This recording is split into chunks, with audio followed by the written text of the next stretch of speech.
Saudamos a todos com a paz de Jesus. É bom estarmos aqui na casa de Deus. Rogamos que o Espírito Santo esteja aqui conosco, ao abrirmos a palavra de Deus e estudá-la.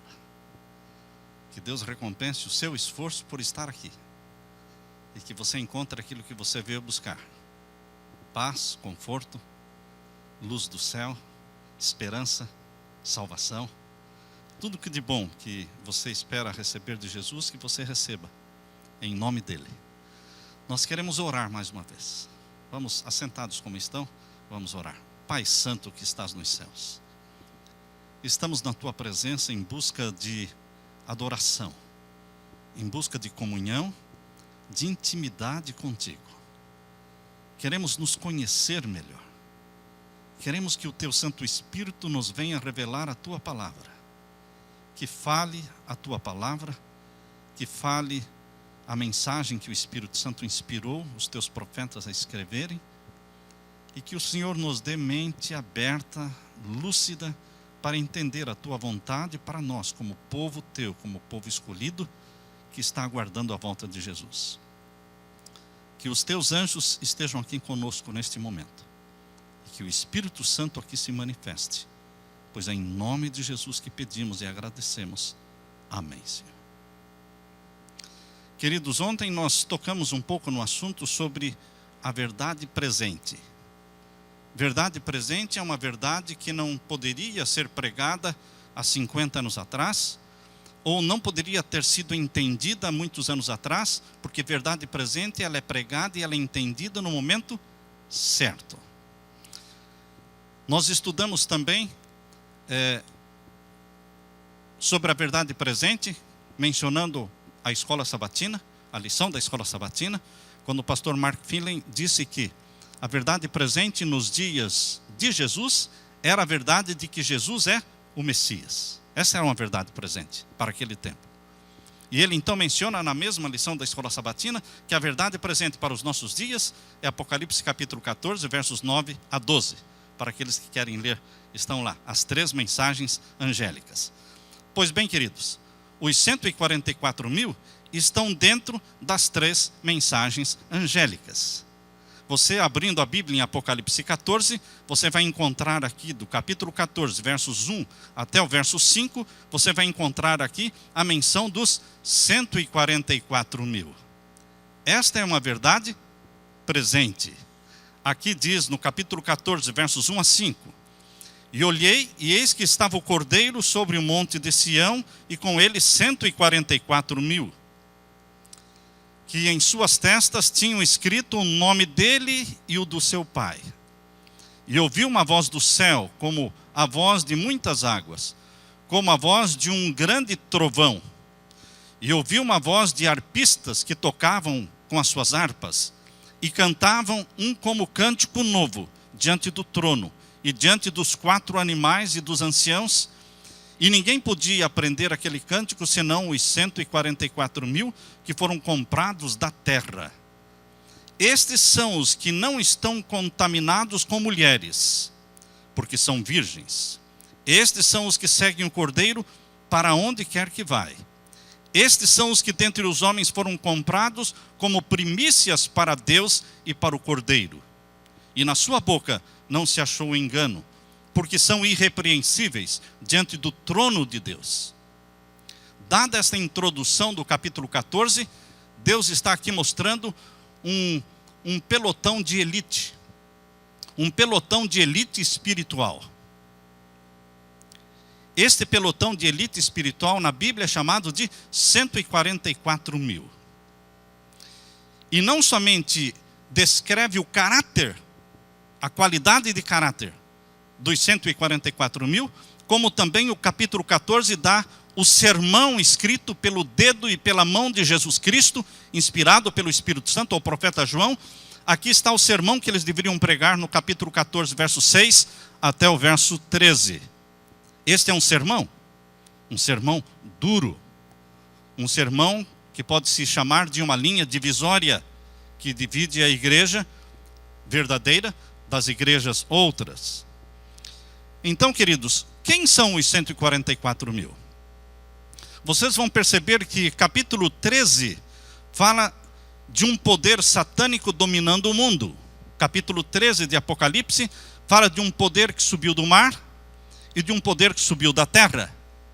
E o poder que subiu do mar se une ao poder que subiu da terra. E estes dois poderes, um sendo um poder religioso mundial e outro sendo um poder político e civil mundial, eles se unem e um favorece o outro, fazem uma dobradinha e dominam o mundo. Um domina o mundo no âmbito religioso, outro domina o mundo no âmbito político. Queridos, o domínio do mundo por esses dois poderes de Apocalipse 13 fará com que todos na terra se ajoelhem diante do poder que se levanta do mar, que é o poder papal. Você pode ver em Apocalipse 13, verso 8. Apocalipse 13, verso 8 diz assim: e adoraram-na todos os que habitam sobre a terra. Quem vai ficar sem adorar? Ninguém. Todos vão adorar, todas as nações da terra. Adoraram-na todos os que habitam na terra, esses cujos nomes não estão inscritos no livro da vida do Cordeiro. Todos os que não têm o nome inscrito no livro da vida do Cordeiro se ajoelhará e adorará a este poder religioso representado pela besta que subiu do mar. Mas, no contexto do capítulo 13 e 14, Deus mostra um grupo que não dobrará os seus joelhos diante deste poder, que não adorará a besta e a sua imagem, mas que ousará chamar o pecado pelo nome. Por isso que agora aparece no capítulo 14 este grupo de elite espiritual, chamado 144 mil.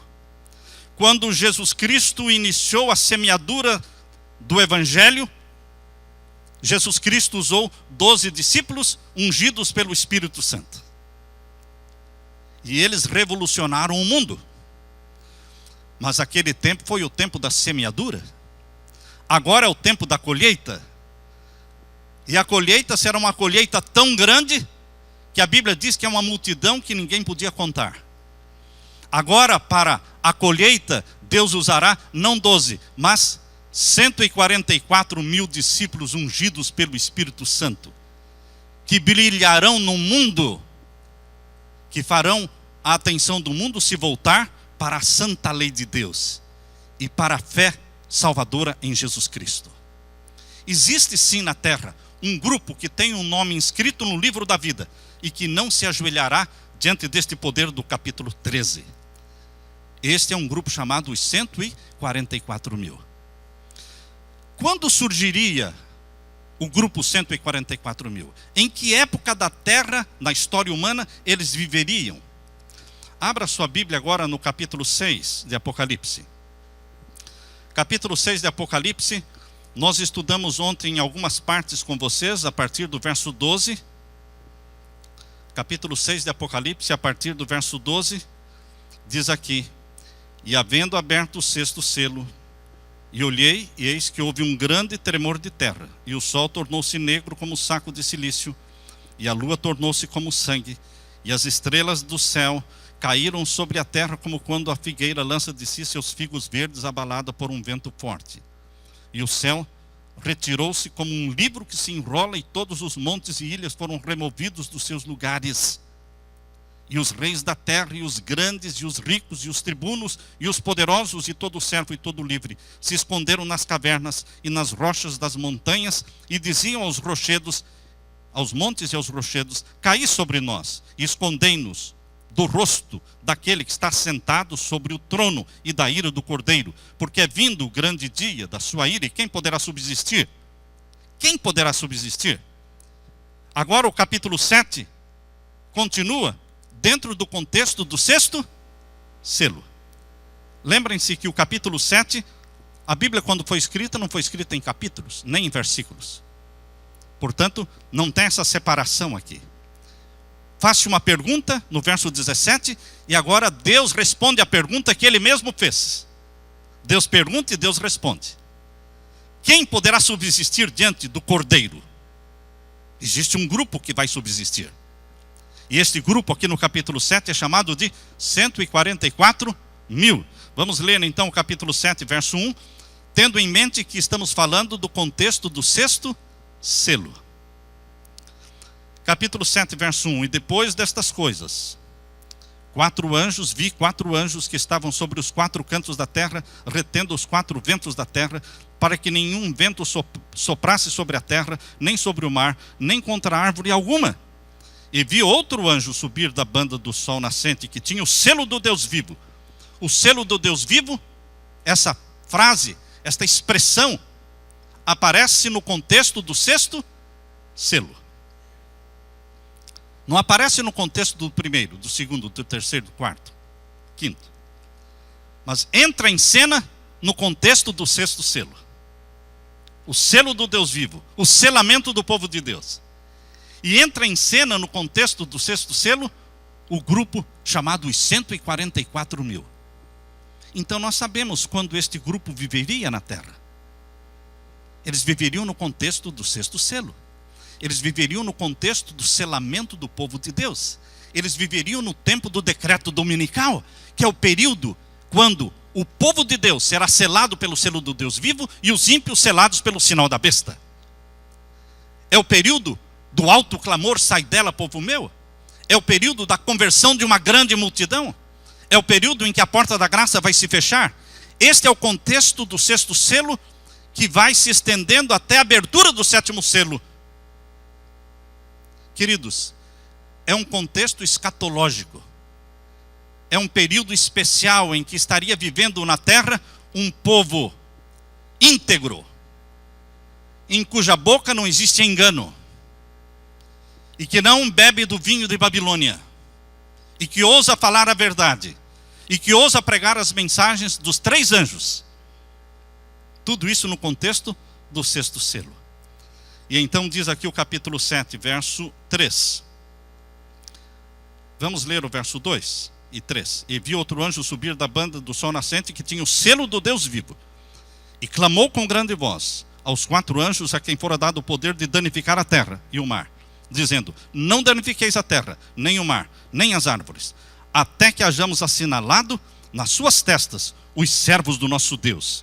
E ouvi o número dos assinalados, e eram 144 mil assinalados de todas as tribos dos filhos de Israel. Os 144 mil aparecem no contexto do sexto selo como sendo o primeiro grupo a ser assinalado pelo selo do Deus vivo. Mas seriam eles os únicos assinalados pelo selo do Deus vivo? Não. Eles são o primeiro grupo a ser assinalado pelo selo do Deus vivo. São eles que pregam a mensagem compacta das 3 mensagens angélicas. Eles pregam as 3 mensagens angélicas de uma forma compacta e poderosa, como aparece em Apocalipse 18, verso 4. Sai dela, povo meu. O alto clamor de Apocalipse 18, verso 4, é a pregação das 3 mensagens angélicas como sendo uma só. Tão poderosa ela será. Por isso haverá uma conversão muito grande de filhos sinceros de Deus espalhados por todas as religiões e igrejas. Porque Deus tem na terra um grupo especial, uma elite espiritual, cuja boca é íntegra, é pura, em cuja boca não há engano, e que não bebe o vinho de Babilônia, e que tem coragem de chamar o pecado pelo nome, e é fiel a Deus como a bússola é fiel ao polo. Deus tem esse povo na terra. E Deus chama este povo para pregar uma mensagem para a conversão de uma grande multidão que ninguém podia contar. Onde está esta grande multidão? No mesmo contexto do sexto selo. Capítulo 7, o verso 9. Mostra a grande multidão da hora 1/10. A grande multidão que vai se converter no tempo do fim. Uma multidão que ninguém podia contar. Como é que esta multidão vai se converter? Em resultado do alto clamor. Em resultado da pregação compacta das 3 mensagens angélicas, na voz do 4º anjo de Apocalipse 18, verso 4. E alguém pode perguntar: que 4º anjo, pastor? Eu sempre ouvi de 3 anjos. O 4º anjo é aquele que prega. O 4º anjo é aquele que, de Apocalipse 18, que prega as 3 mensagens como se fosse uma só. As mensagens angélicas começaram a ser pregadas separadamente. Antes de 1844, eles começaram a pregar a primeira mensagem angélica. Chegou a hora do juízo. E os que pregavam antes de 1844, chegou a hora do juízo, pensavam que o juízo seria a volta de Jesus, no dia 22 de outubro de 1844. Mas não era a volta de Jesus, era o juízo que estaria começando no dia 22 de outubro de 1844. E então todas as igrejas que rejeitaram esta mensagem, se cumpriu nelas a segunda mensagem angélica. Caiu, Babilônia. 1844, começou a ser pregada também a segunda mensagem angélica. Primeira, segunda, mas a terceira mensagem angélica não foi pregada naquele tempo.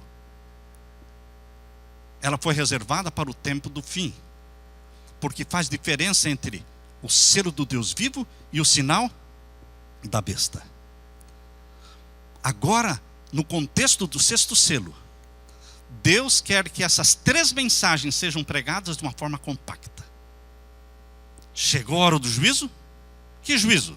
Dos vivos. 1844 começou o juízo dos mortos. Quando vai começar o juízo dos vivos? Não sabemos o dia e a hora, mas sabemos que será por ocasião do selamento do povo de Deus. E o selamento não começa antes que o decreto dominical seja aprovado mundialmente. Quando o decreto dominical for aprovado, primeiramente nos Estados Unidos, e então se espalhará por toda a terra, então todos terão que fazer uma decisão inteligente, com consciência do que estão fazendo, ao lado do selo do Deus vivo ou ao lado do sinal da besta. Só então será feito o selamento. Ninguém receberá o sinal da besta de uma forma cega, ignorante, sem saber o que está acontecendo. Porque é vida ou morte. E Deus dá liberdade para cada um decidir. Então, queridos, no contexto do sexto selo, no capítulo 7, verso 9, fala da grande multidão que vai se converter na hora undécima. E que passará pelo período chamado de grande tribulação. Vamos ler o capítulo 7, verso 9. Depois destas coisas olhei, e eis aqui uma multidão. Primeiro, no contexto do sexto selo, Deus fala dos 144 mil, os primeiros a serem selados pelo selo do Deus vivo. E ungidos pelo Espírito Santo. Agora no verso 9 aparece uma grande multidão, que não são 144 mil. É uma grande multidão que ninguém podia contar. De todas as nações, de todas as tribos e povos e línguas, que estavam diante do trono e perante o Cordeiro, trajando vestidos brancos e com palmas nas suas mãos. E clamavam com grande voz, dizendo: salvação ao nosso Deus que está sentado no trono e ao Cordeiro. E todos os anjos estavam ao redor do trono e dos anciãos e dos 4 animais. Outra tradução diz 4 seres viventes, é uma tradução melhor, se refere aos 4 querubins, lá de Apocalipse capítulo 4, os 4 querubins ao redor do trono de Deus. E clamavam com grande voz, dizendo: salvação ao nosso Deus que está sentado no trono e ao Cordeiro. E todos os anjos estavam ao redor do trono e dos anciãos e dos 4 seres viventes, e prostraram-se diante do trono sobre os seus rostos e adoraram a Deus, dizendo: amém, louvor e glória e sabedoria e ação de graças e honra e poder e força ao nosso Deus para todos sempre, amém. E um dos anciãos me falou, dizendo: estes que estão vestidos de vestidos brancos, quem são e de onde vieram? E eu disse-lhe: Senhor, tu sabes. E ele disse-me: estes são os que vieram da grande tribulação, e lavaram seus vestidos e os branquearam no sangue do Cordeiro. Por isso estão diante do trono de Deus e o servem de dia e de noite no seu templo, e aquele que está sentado sobre o trono os cobrirá com a sua sombra. Nunca mais terão fome, porque passaram fome. Nunca mais terão sede, porque passaram sede. Nem sol de calma alguma cairá sobre eles, porque o Cordeiro que está no meio do trono os apacentará e lhes servirá de guia para as fontes das águas da vida. E Deus limpará dos seus olhos toda lágrima, porque choraram muito. Queridos, aqui vemos uma grande multidão que vai passar pela grande tribulação. Grande tribulação é uma outra frase para angústia qual nunca houve. Angústia qual nunca houve e grande tribulação é o período de perseguição e de angústia que o povo de Deus vai passar no tempo do fim, depois que o decreto dominical for aprovado. E os guardadores do sábado forem perseguidos, acusados como sendo os responsáveis pelas calamidades da terra, acusados pelas tragédias naturais. Os observadores dos mandamentos de Deus sofrerão injustamente estas acusações e serão perseguidos. Alguns mártires existirão no meio desta grande multidão. Alguns mártires. Mas os 144.000 não morrerão. Queridos, quem são os 144.000? No capítulo 14, e o verso, vamos ler agora o verso 5. Capítulo 14 e o verso 4 e 5. Diz assim: estes são os que não estão contaminados com mulheres. Em profecia, mulher é igreja. Então alguém diz, então são pessoas que nasceram na igreja adventista? Não. Deus não considera o nascimento físico. Deus considera o nascimento espiritual. Você pode ter nascido no budismo, no hinduísmo, no judaísmo, no catolicismo, no adventismo, mas isso não faz muita diferença, porque você tem que nascer espiritualmente. Então, aqueles que não se contaminaram com mulheres, mas são chamados de virgens, são pessoas sinceras que abraçam a verdade, que conhecem. E depois que conheceram a verdade, deixaram de beber do vinho de Babilônia. Muitos cristãos, depois que abraçam a verdade, continuam bebendo do vinho de Babilônia. Continuam. Queridos, muitos depois que abraçam a verdade, ainda continuam vivendo na prática de pecados conhecidos. Mas os 144.000 são sinceros, são íntegros, são pecadores, mas não são pecadores que vivem na prática de pecados conhecidos. Uma vez que o Espírito Santo lhes mostra o pecado, eles confessam. Uma vez que o Espírito Santo lhe convence do pecado, ele pede perdão. E busca, e deixa, e busca a graça de Deus para viver longe destes pecados. São pessoas sinceras. Não são pessoas que dizem, mas eu penso, eu acho. Não é o que você pensa, não é o que você acha. É o que Jesus pensa. É o que a palavra de Deus fala. É a palavra que saiu da boca de Deus, que impera na vida dos 144.000. Por isso não se contaminaram com mulheres, porque não continuam bebendo do vinho de Babilônia. Existe muito vinho de Babilônia. O mundo hoje está adorando a trindade pagã. Não foi só no tempo de Israel que o povo adorava Baal. Baal é o nome do Deus Sol em Israel. Bel é o nome do Deus Sol em Babilônia. Osíris é o nome do Deus Sol no Egito. Júpiter é o nome do Deus Sol em Roma. Não foi somente naquele tempo que o povo adorava Baal, Bel, Osíris ou Júpiter. Hoje o povo continua adorando o Deus Sol. E o Deus Sol tem um dia sagrado chamado Sunday. Dia dele, dia do Deus Sol. Para muitos adventistas, o dia mais agradável é o Sunday. Eles dizem, sábado eu faço o que Deus quer, mas no domingo eu faço o que eu quero. Este é você. Você é este que no domingo faz o que você quer. Mas o dia que a tua vontade estiver imersa na vontade divina, você não vai mais falar, no sábado eu faço a vontade de Deus, no domingo eu vou fazer a minha vontade, eu tenho os meus planos. Não, os teus planos serão os planos de Deus. Você não terá mais prazer no Sunday do que no Sabbath, no santo dia do Senhor. Muitos dizem, o sábado é o dia de Deus e o domingo é o dia da família. Não, irmãos, não. O sábado é o dia de Deus e o dia para estar com a família cultuando a Deus. Sunday é dia de trabalho. 6 dias trabalharás, farás toda a tua obra. Deus não mandou você trabalhar 5 ou 4. Deus mandou trabalhar 6. Muitos guardam o sábado, descansando no 7º, mas não guardam o 4º mandamento, trabalhando 6. 6 dias trabalharás, e farás toda a tua obra. O 7º dia é o sábado. Sou aposentado, você pode dizer. Eu tenho dinheiro, não preciso trabalhar. Vá para trabalhar na vinha do Senhor. Porque homens e mulheres estão morrendo sem Jesus. Vá trabalhar na vinha do Senhor. Existe trabalho para ser feito. Mas 6 dias trabalharás. Portanto, meus queridos, vinho de Babilônia é adoração ao sol. Vinho de Babilônia é adoração a Deus, à lua. Você comemora a Páscoa com coelhinhos e com ovinhos?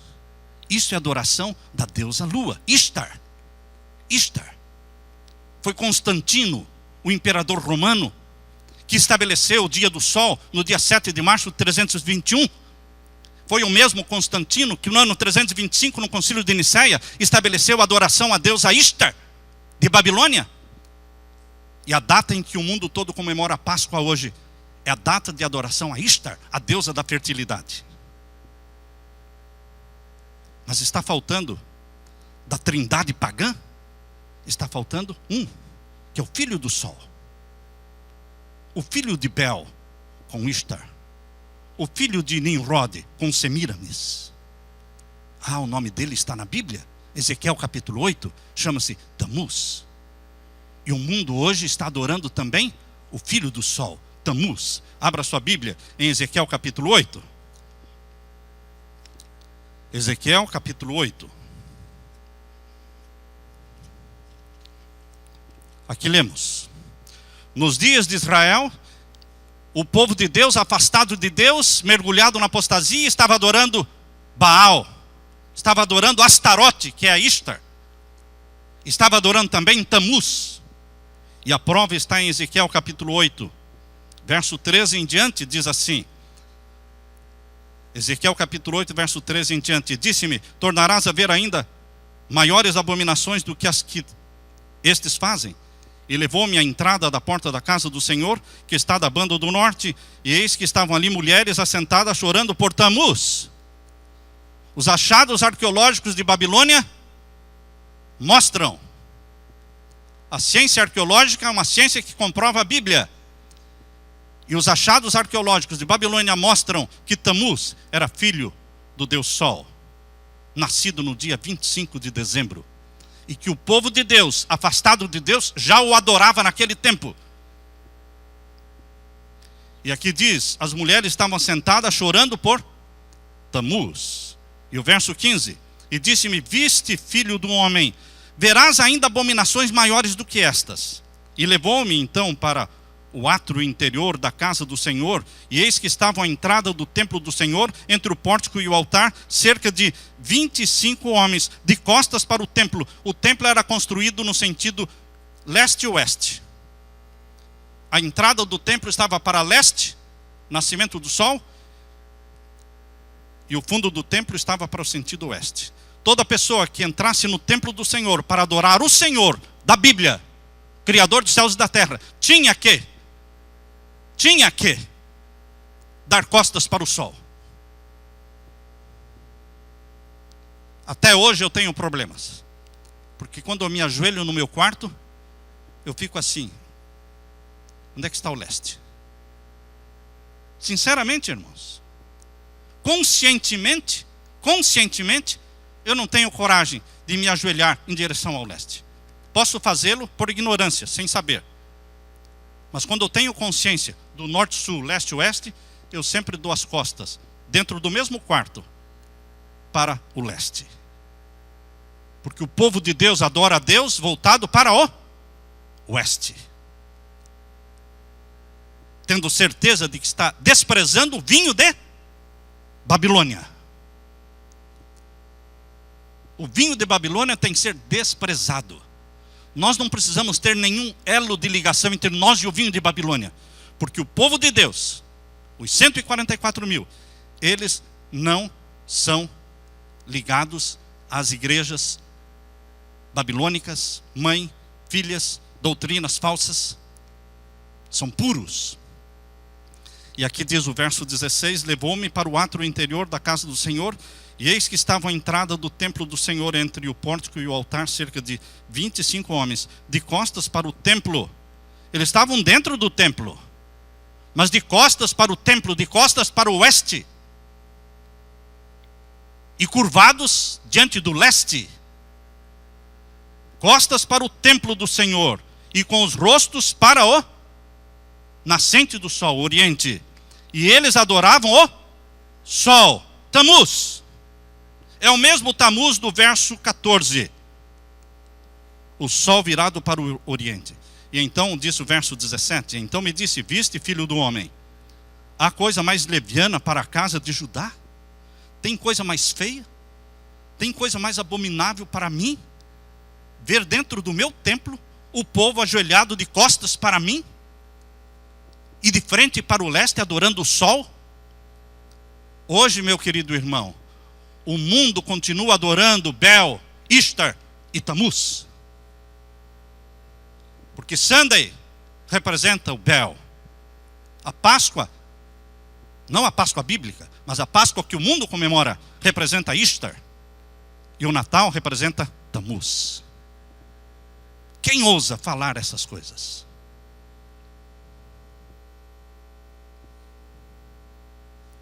Queridos, eu não estou falando ideias minhas, eu estou lendo a Bíblia. Os 144 mil são pessoas em cuja boca não se achou engano, dolo. Eu não quero enganar ninguém. Eu só quero que você abrace a Jesus e siga a verdade como está na palavra de Deus. E deixe de adorar a trindade pagã. Vem ela revestida com roupagem cristã, vem ela revestida de coelhinhos, ou vem ela revestida de festas natalinas, vem ela vestida de qualquer forma. Diga não ao que tem origem pagã, ao que teve origem em Constantino, no 4º século.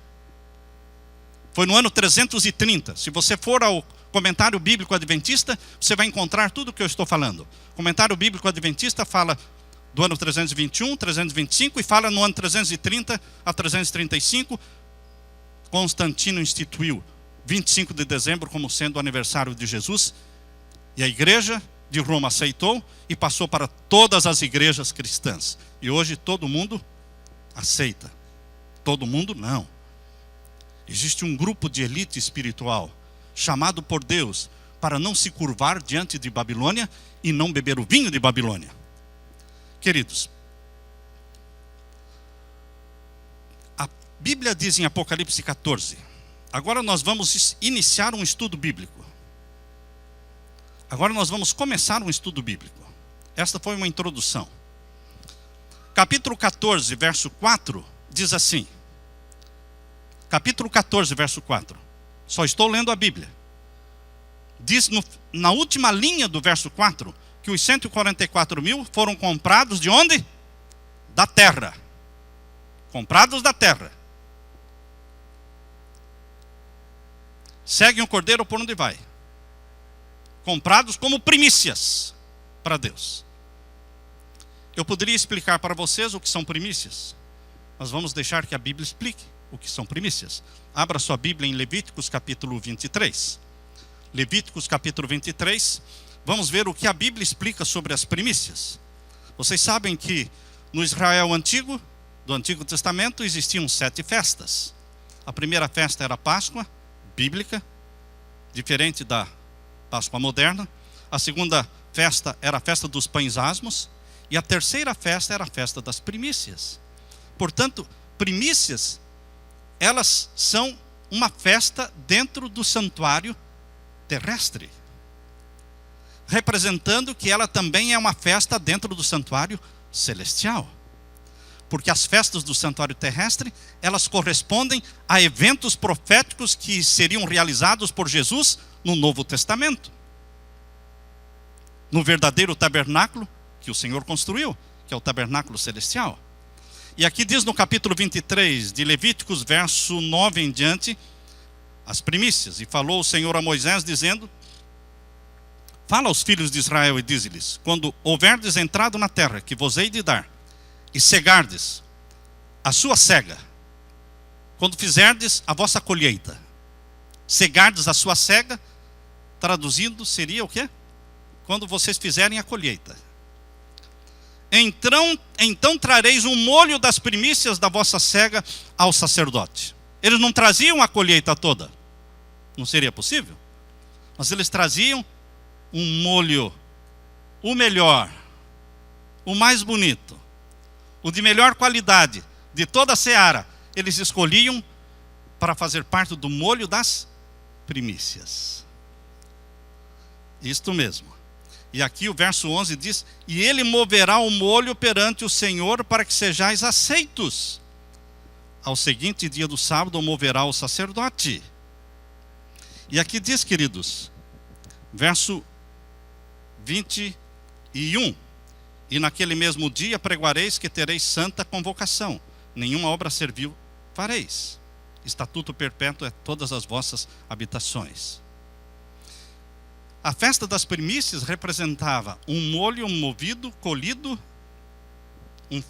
feixos de, poderia ser de centeio ou de trigo, enfim, da seara, e eram trazidos para fim sagrado, fim santo. Não era usado para fins comuns, mas fins sagrados. Aquele molho de primícias representava a seara. A seara não seria abençoada se não fossem as primícias abençoadas primeiro. Primeiro as primícias, depois a seara. Se as primícias eram santas ao Senhor, toda a seara seria santa ao Senhor. Abra sua Bíblia em Romanos capítulo 11. Em Romanos capítulo 11, nós lemos aqui, Romanos capítulo 11, que fala sobre as primícias e a seara. Romanos capítulo 11, vamos ler então o verso 16. Romanos 11, verso 16. Se as primícias são santas, também a massa o é, a seara, o restante. A grande quantidade que era a seara, era a massa, seria santificada pela santificação das primícias. Se a raiz é santa, também os ramos o são. Agora, queridos, como sendo um estudo bíblico, nós vamos para 1 Coríntios capítulo 15. Primeira carta de Paulo aos Coríntios capítulo 15, e vamos ler agora o verso 20. Primeira carta de Paulo aos Coríntios capítulo 15, verso 20. Todos acharam? Vamos ler. Primeira carta de Paulo aos Coríntios capítulo 15, verso 20. Mas agora, Cristo ressuscitou dos mortos e foi feito as primícias dos que dormem. Não existem primícias sem seara. Porque para existirem primícias tinha que existir uma seara. Então a Bíblia diz que Jesus Cristo foi feito primícias dos mortos. Primícias dos que dormem. Então existe uma seara de mortos. Existe uma seara de mortos que será ressuscitada na volta de Jesus. Mas as primícias dos mortos já ressuscitaram. Já foram consagradas a Deus. Por isso a seara será santificada. Porque as primícias foram santificadas a Deus primeiro. E as primícias dos mortos é Jesus. Sim, é Jesus. Mas só Jesus? Não. Abra sua Bíblia agora em Mateus capítulo 27. Mateus capítulo 27 e os versos 50 em diante. Mateus capítulo 27, versos 50 em diante, diz assim. Tendo achado, vamos ler Mateus 27, versos 50 até o 53. Todos acharam? Mateus capítulo 27, versos 50 a 53. E Jesus, clamando outra vez, com grande voz, rendeu o espírito. E eis que o véu do templo se rasgou em dois, de alto a baixo. Jesus morreu no dia da Páscoa bíblica, 14 de Nisan. A festa das primícias era no dia 16. Tinha a festa da Páscoa, 14. Festa dos pães asmos começava no dia 15. E no dia 16 era a festa das primícias. Jesus morreu no dia da Páscoa, dia 14. Repousou no túmulo no dia 15, foi o primeiro dia dos pães asmos, e ressuscitou no dia das primícias, no dia 16. Coincidência? Com Deus não existem coincidências.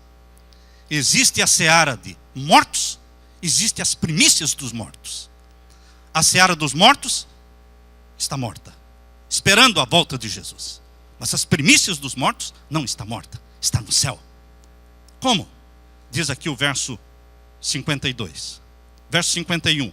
E o véu do templo se rasgou em dois de alto a baixo, tremeu a terra, fenderam-se as pedras, e abriram-se os sepulcros, e muitos corpos de santos, eu gosto desta expressão, muitos.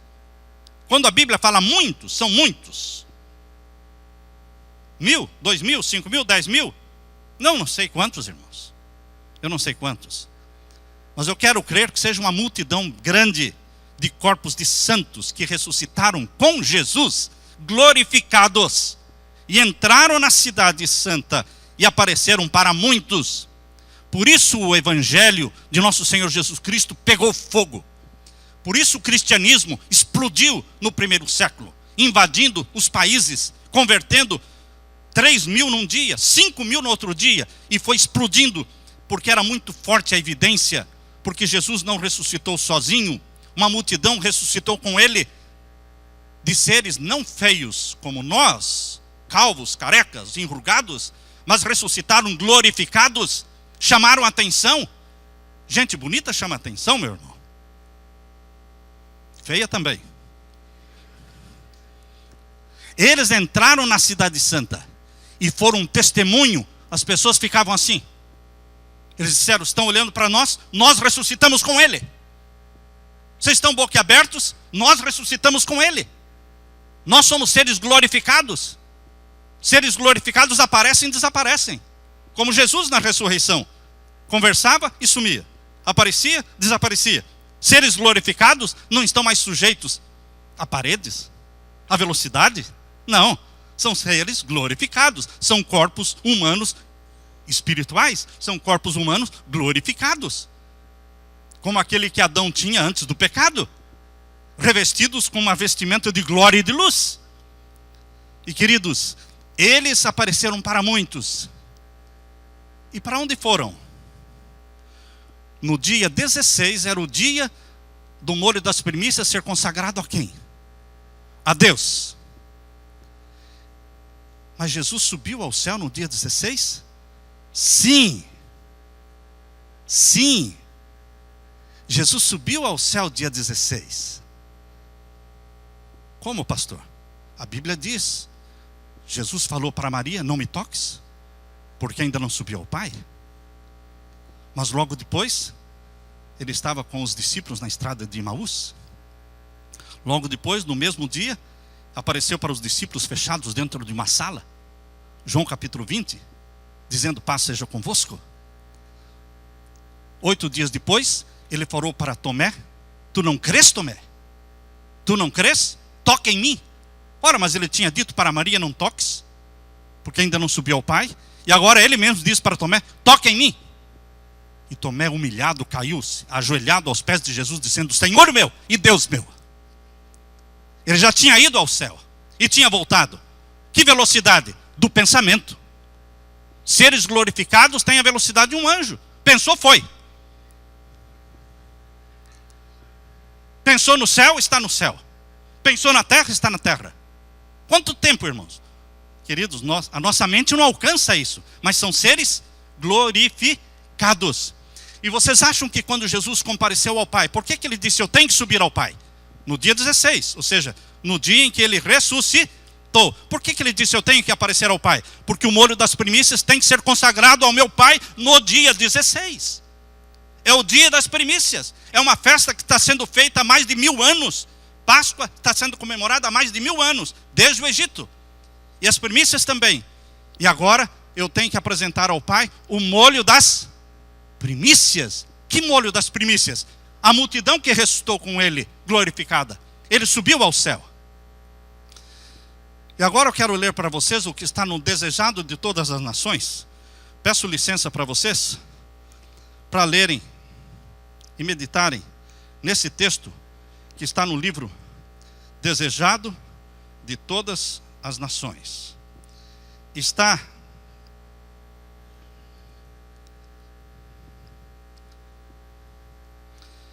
este texto, irmãos, ele está no capítulo que fala sobre a ressurreição de Jesus. Agora preste atenção. Lá pela página 555 do virtual aqui, do que está no seu livro de capa dura, Percaline, pode ser outra página, mas está no capítulo sobre a ressurreição de Jesus. Vou ler. Quando Cristo ressurgiu, trouxe do sepulcro uma multidão de cativos. O terremoto, por ocasião da sua morte, abrira-lhes o sepulcro. Mas eles ressuscitaram na sexta-feira? Não. Deus está dizendo, a morte de Jesus na cruz, abrira-lhes, aquele terremoto que houve na morte de Jesus, abriu-lhes as sepulturas. Mas eles não ressuscitaram na sexta? Como é que eles iam ressuscitar antes das primícias? Que é Jesus. Primeiro, Jesus. Depois, os que são de Jesus. O terremoto, por ocasião da sua morte, abrira-lhes o sepulcro. E ao ressuscitar ele, ressurgiram juntamente. Ao ele ressuscitar, eles ressuscitaram também. Eu estou lendo o Desejar Todas as Nações. Eram os que haviam colaborado com Deus e que à custa da própria vida tinham dado testemunho da verdade. Agora devem ser testemunhas daquele que os ressuscitara dos mortos. E agora presta atenção nesse texto. Aqueles, porém, que ressurgiram por ocasião da ressurreição de Cristo, saíram para a vida eterna, ascenderam com ele. Para onde eles foram? Para o céu, com Jesus, como troféus da sua vitória sobre a morte e o sepulcro. Jesus não chegou de mãos vazias. O pai não olhou para o filho dizendo, filho, e daí? Sozinho? Que fracasso teria sido. Não, pai, não estou sozinho. Eis a mostra. Eis a mostra. Eis aqui o troféu da minha vitória sobre o pecado e sobre a morte. Eis o molho das primícias, pai. Os anjos quiseram adorar Jesus antes dele apresentar o molho das primícias. Mas Jesus disse, não, ainda não.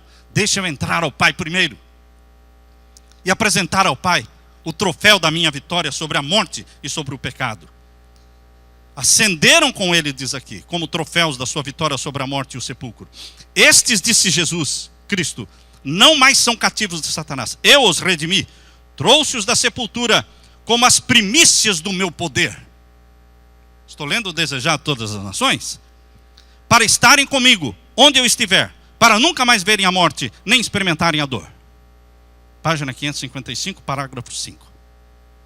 Queridos, existem as primícias dos mortos, que já estão no céu. Aleluia por isso. Existe a seara dos mortos, que ainda não está no céu. Está aguardando a volta de Jesus no túmulo. Nesse mesmo capítulo, Deus fala, eles representam a grande multidão que sairá do sepulcro por ocasião da volta de Jesus. Estes que já estão no céu. Quando eu fico pensando nesta multidão que está no céu, eu não sei quem são exatamente, eu fico pensando, Senhor, não dá para levar mais um? Já tem tanta gente aí. Por nome nós só sabemos de quem? Elias, Enoque, Moisés. Por nome. Agora, muitos corpos de santos já estão lá, assistindo a nossa história, vendo a nossa luta aqui, luta da fé, luta para ficar ao lado de Jesus. E nós estamos aqui clamando, venha logo, Senhor Jesus. Queridos, agora voltando para as primícias dos 144 mil, a Bíblia diz lá em Apocalipse capítulo 14, verso 4, que os 144 mil são primícias. Lógico, queridos, que os 144 mil não são primícias dos mortos. Os 144 mil são primícias dos vivos. Qual é a prova? A prova é de que a primícia dos mortos já estão no céu. Mas os 144 mil estão na terra e pregarão o alto clamor: sai dela, povo meu. Serão líderes espirituais, são guias espirituais da grande multidão que vai se converter na hora 1/10 e terá que passar pelo momento do decreto de morte, pendendo sobre a cabeça deles. Vão atravessar o período das pragas e eles estarão liderando uma multidão que recém se converteu a Jesus Cristo, mas não estão sem líderes, porque os 144 mil serão usados por Deus. Queridos, os 144 mil no livro Grande Conflito. No livro Grande Conflito, se você quer anotar a página, capítulo 40. Livro Grande Conflito, capítulo 40. Fala, os 144 mil serão comprados dentre os vivos, porque não passarão pela morte. Grande Conflito, capítulo 40. Os 144 mil não passarão pela morte. Se os 144 mil não passarão pela morte, é porque existe uma seara de vivos. Porque não poderia existir primícias de vivos sem seara de vivos. E qual é a seara dos vivos? É a grande multidão que vai se converter, incluindo também adventistas que no momento do decreto dominical vão acordar e vão pedir perdão a Deus pela negligência da verdade que já conhecem. Existem filhos que estão afastados, mas pais que estão orando e jejuando, mas que estes filhos vão voltar e vão se unir ao povo de Deus. Mas queridos, os 144 mil não estão afastados. Eles estão vivendo na presença de Deus, confessando cada dia os seus pecados conhecidos, porque eles decidiram romper com os pecados conhecidos da sua vida e buscar o batismo do Espírito Santo. Os 144 mil são as primícias da grande seara de salvos vivos. Em Apocalipse capítulo 7, verso 9, irmãos.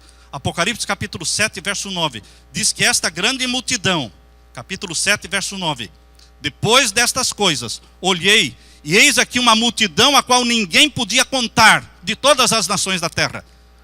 Vão passar pela grande tribulação milhões de pessoas, conversas na hora 1/10, porque a maior conversão ainda vai acontecer. Então, no contexto do sexto selo, irmãos, que é um contexto escatológico, primeiro mostra, no capítulo 7, verso 3, quem? E verso 4, os 144 mil sendo selados pelo selo do Deus vivo.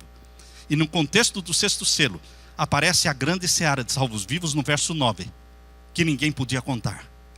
Ambos, primícias de salvos vivos, e a seara de salvos vivos, atravessarão o período chamado grande tribulação, apoiando-se mutuamente, ajudando-se mutuamente, animando-se mutuamente, dizendo: não desanime, não desanime. Você que já é recém-convertido, você que conheceu agora os mandamentos de Deus, lembre-se, você não está sozinho. Nós estamos para te ajudar. Queridos, Deus não deixará seu povo desamparado.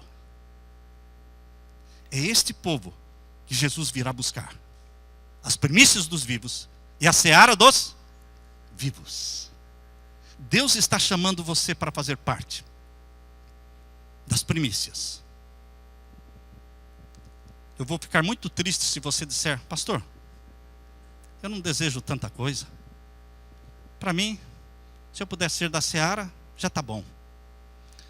Será que você é daquele estudante que diz: eu não vou estudar para tirar A, tirar 10. Não, eu sou humilde, né? Se eu tirar um 6, está bom.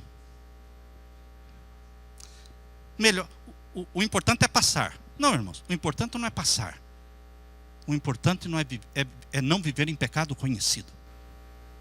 E toda pessoa que diz: se eu não for das primícias, eu vou ser da seara, eu não estou almejando grandes coisas, é porque está vivendo em pecado conhecido. Não quer romper com pecados conhecidos.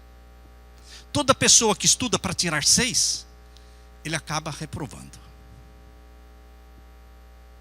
Porque você tem que atirar nas estrelas para alcançar as nuvens. Você tem que almejar a santidade de Deus. Nada menos do que a santidade de Deus. Nada menos do que ser participante da natureza divina. e ter na testa o nome de Deus escrito: santidade ao Senhor. Eu quero desafiar você, meu querido irmão, a não lutar só para ser da seara, porque a grande seara de salvos vivos, na sua maioria, virá de fora. Uau, pastor, é bom pensar nisso.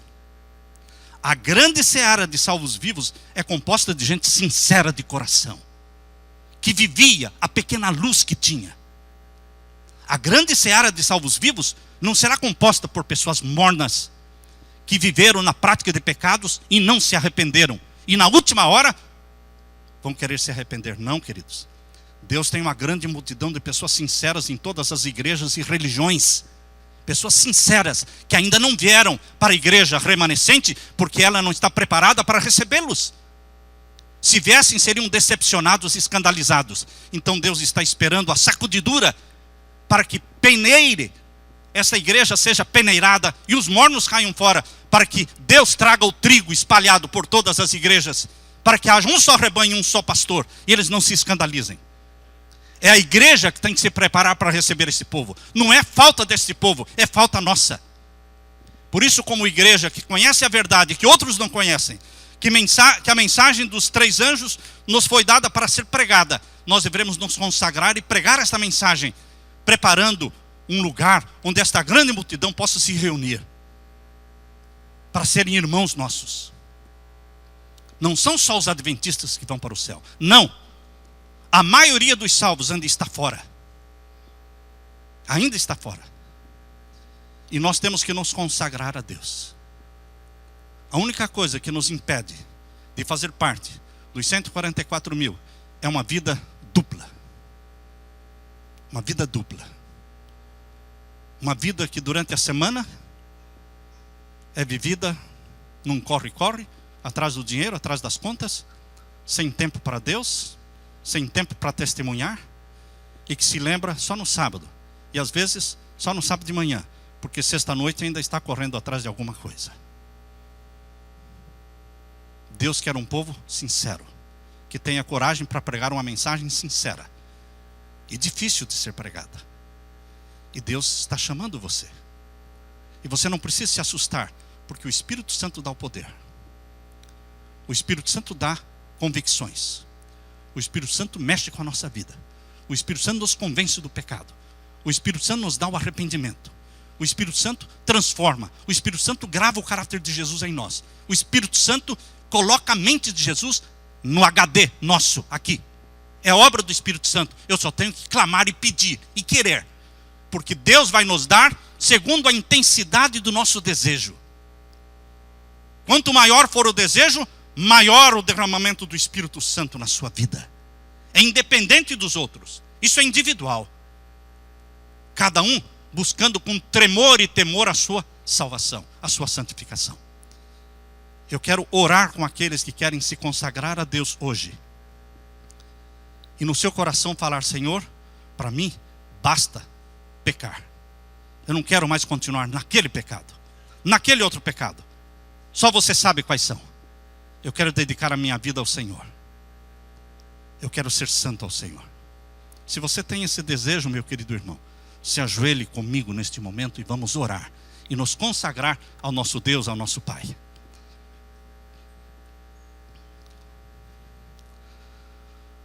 Pai Santo, estamos na Tua presença, não como perfeitos, porque não somos, só Jesus é perfeito.